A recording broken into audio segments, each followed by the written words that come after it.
You are listening to episode number 9 of the Secondary Science Simplified podcast. Welcome back, teacher.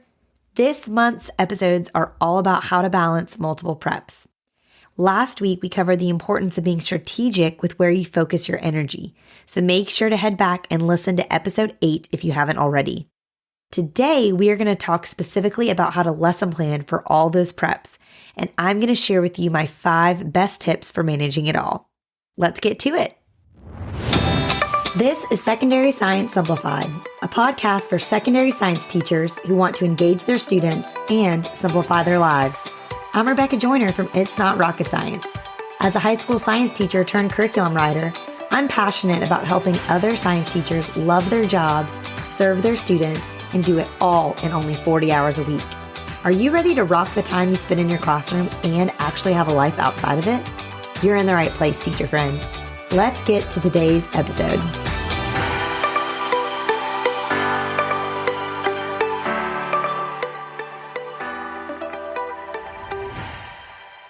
Let me start by saying Happy Valentine's Day. If you're listening on your way to school the day this airs, know that my thoughts and my prayers go before you as you attempt to gather the attention of a bunch of hormonal adolescents.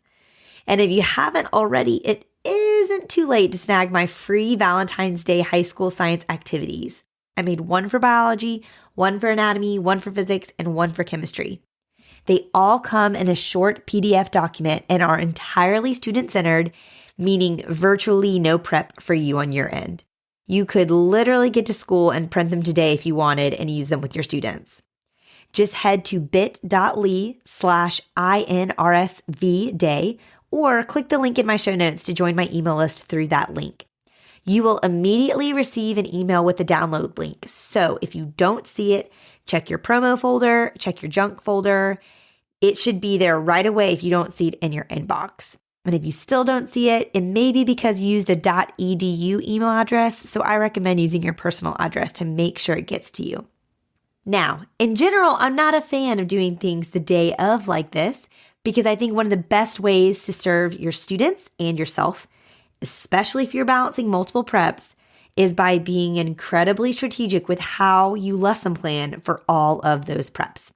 So today, I'm going to share with you my 5 best tips for lesson planning when you have 3 or more preps to help you do that.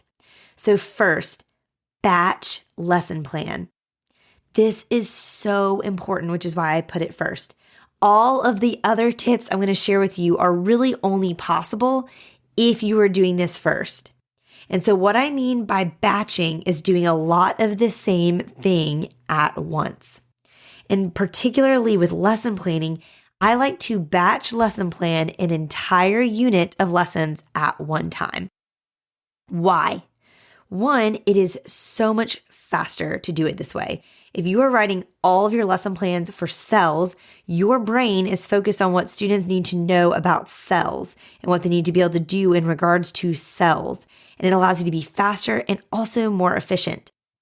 Secondly, and I think most importantly, it better aligns all of the resources you're using with your students. When you batch lesson plan an entire unit at once, you're really able to look at the whole picture of the unit, from where you start all the way to where you're going. And you can really make sure that everything you're doing with students aligns and makes sense and sequence and builds and scaffolds upon the things you've been doing.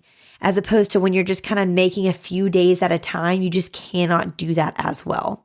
So I highly recommend batch lesson planning. And again, doing a whole unit at once. Be decisive now. This is the hardest part about batch lesson planning because it's hard to want to commit to a lesson when you're like, well, we'll just have to see how this one goes before we can know what we can do this week. Or I'm just not quite sure. I found this lab online, but I just don't know if I want to do it or yada, yada, yada. Be decisive now, be reflective later. Make the decisions and stick with them for this first year while you're balancing all these preps. And then be reflective after the unit of, okay, what worked, what didn't, what majorly needs to be changed next year. And take note of that. And then you can make those edits in the next future years where you'll be teaching these courses. So first, it's batch lesson planning. Second, if you batch lesson plan, then you can stagger big labs, projects, and tests that you're having in all of your different courses.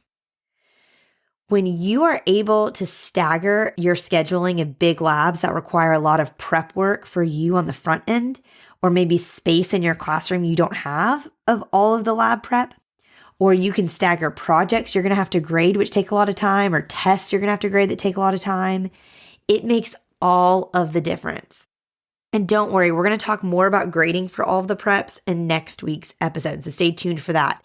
But I love to get a big old desk calendar and I put it flat on my desk. My laptop basically sits on top of it when I'm in school, and I color code by class the big things that are coming, and so that way I can make sure there isn't overlap. And again, this is only possible when you're batch lesson planning. So I'll link in the show notes a really simple desk calendar that I love that allows me to look at the whole month at once. And then I'm also going to link just my favorite erasable pens.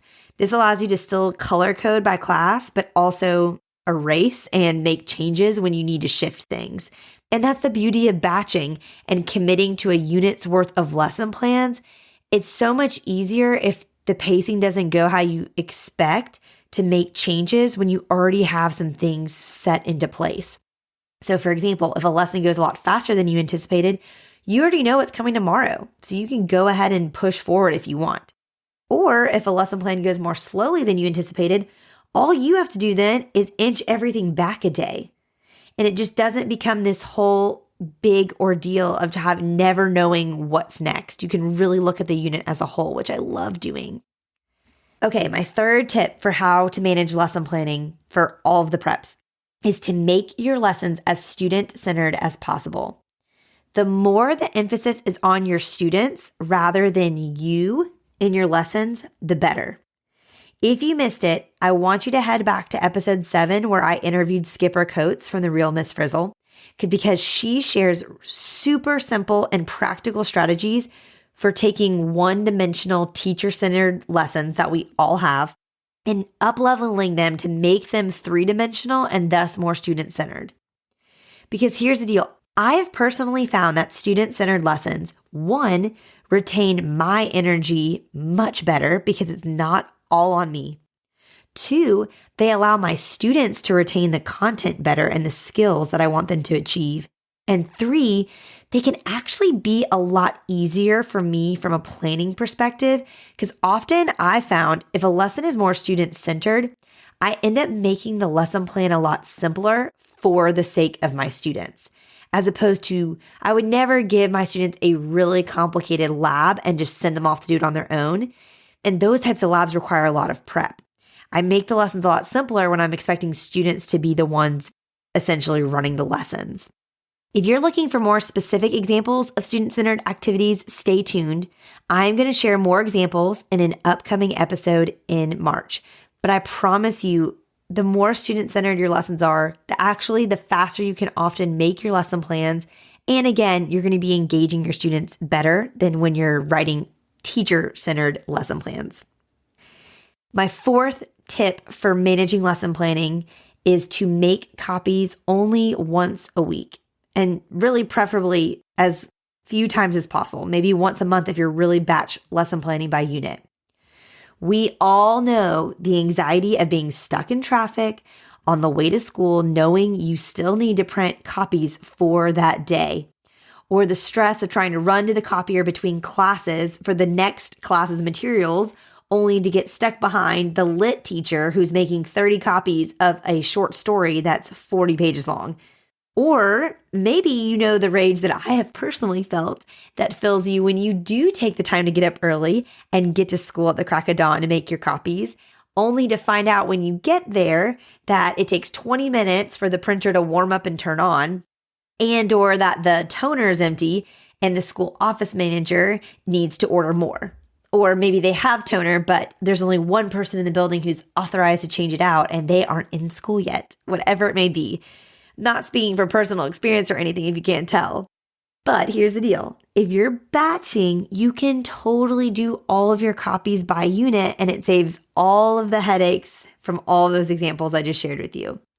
Now, if that freaks you out to make all your copies for one unit at once, because you're like, I just cannot commit to that, remember, I really think it's important to be decisive now and reflective later, but you can still chunk it up a little bit smaller and do copies weekly as opposed to by units. I don't know about you, but my units tend to be anywhere from 3 to 8 weeks, depending on how dense they are.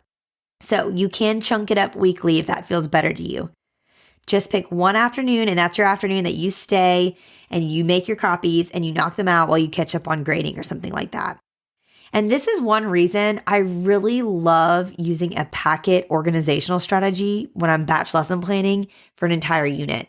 This is a strategy I adopted my very first year of teaching because I was at a school where one of my preps was the state EOC exam course, and I was on a team of teachers. There were 4 to 5 of us, depending on the year, that were teaching the subject, and they used a packet strategy. So that's where I first learned it. But it has made all the difference for batch lesson planning and really aligning my resources and organizing me and my students really well. And then plus, it makes copies super easy because you're only doing them once a unit. I will link a blog post with more information about using packets as an organizational tool in the show notes if you want to check it out. Last but not least, work smarter, not harder. Do not reinvent the wheel. You do not have to make every single resource from scratch, and you should not be doing that if you're balancing 3 or more preps. Get resources from other teachers in your department. Even if you're the only one teaching the class right now, who used to teach the class before you did? You never know. Maybe the chemistry teacher actually taught biology 10 years ago. And yeah, maybe 10-year-old biology resources aren't the best resources, but it's something to go off of. You can also get resources from your textbook provider. Again, these may not be your absolute favorite resources you've ever used, but there's still something to work off of. Even just having a rough draft of a resource that you can use is a game changer. I also love getting resources on Teachers Pay Teachers because what I love about TPT as opposed to a textbook is it really feels like the resource is coming from a real life person who's been in the classroom and can give me those little setup tips of like, hey, your students are going to get confused on this step, so make sure to tell them XYZ. I love those kinds of tips that you can get in the implementation notes from teachers when you buy on TPT. And then a fourth place I love to get resources from is social media groups, like Facebook teacher groups. We will talk more about using Facebook teacher groups with the guests I'm interviewing for episode 11, but these groups can just be such a great resources. So I want you to stay tuned to hear more about how you can use those as well. And again, yes, these won't be as perfect as if you had made all of the resources from scratch yourself, but the goal here is not perfection. It's just not possible when you're balancing 3 or more preps. The goal here is to do your job so that you can do your best to love your students. And so that comes with just managing lesson plans. And I hope these 5 tips help you to do that. And I'm going to keep saying this every episode all month long, but it's because it's so important that you hear me. When you have 3 or more preps on your plate, you cannot possibly do it all perfectly. And that's okay. Being a great teacher is much more about loving your students where they are and being passionate about your content than it is about having the most well-written and executed lesson plans. But I do hope that these tips help you get started with being more strategic with how you're lesson planning for all of your preps. And stay tuned because in next week's episode, we are going to talk specifically about managing all that you have to grade when you're balancing 3 or more preps. Thank you for listening today. If you enjoyed the show, be sure to follow so you never miss an episode. Leave a review and tell all your science teacher friends so they can listen along with us too. And like I mentioned at the start of the show, it is not too late to grab those 4 fun, free high school science activities that you can use for Valentine's Day. Why not continue spreading the love this month with your students, even after the 14th? You can snag these at bit.ly/INRSVday or by clicking the link in the show notes. All right, teacher friends, that wraps up today's episode. If you're looking for an easy way to start simplifying your life as a secondary science teacher, head to itsnotrocketscienceclassroom.com/challenge to grab your classroom reset challenge. And guess what? It's totally free. Thanks so much for tuning in, and I'll see you here next week. Until then, I'll be rooting for you, teacher friend.